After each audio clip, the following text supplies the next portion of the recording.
మీరు ఇన్ని సంవత్సరాలు వైసీపీ తరఫున కష్టపడ్డారు, మరి మీకు ఏదైనా గుర్తింపు అనేది ఉందా సార్? వైఎస్ఆర్ పార్టీలో నేను చాలా కష్టపడ్డాను. ప్రతిరోజు పార్టీకి నా ఇంటి దగ్గర ఫ్యామిలీ కన్నా పార్టీకి ఎక్కువ నేను సర్వీస్ చేశాను. కానీ పార్టీ మరి ఎందుకో గాని కార్యకర్తలను గాని నాయకులను గాని గుర్తించలేదు.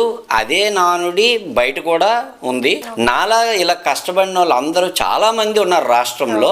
శ్రీకాకుళం జిల్లాలో కూడా చాలా మంది ఉన్నారు. కానీ వైఎస్ఆర్ కాంగ్రెస్ పార్టీ ఎప్పుడూ కూడా ఒక జెండా మోయనోళ్ళకి కూడా ఈ రోజు గుర్తించింది. ఈ రోజు నేను క్లియర్ గా చెప్తున్నాను, ఒక జెండా ఎవరైతే పార్టీకి మోయలేదో వాళ్ళని గుర్తించింది తప్ప పార్టీకి నిరంతరం కష్టపడిన వాళ్ళని ఎవరికి గుర్తించలేదు. అది ఎందుకు వాళ్ళ కాన్సెప్ట్ ఆ విధంగా తీసుకున్నారో, ఏ విధంగా ఎక్కడి నుంచి సలహాలు వస్తున్నాయి అన్నది మనకు తెలియదు. కానీ వాళ్ళైతే మాత్రం ఈ తప్పిదాన్ని చేశారు. ఆ తప్పిదం వలన ఈ రోజు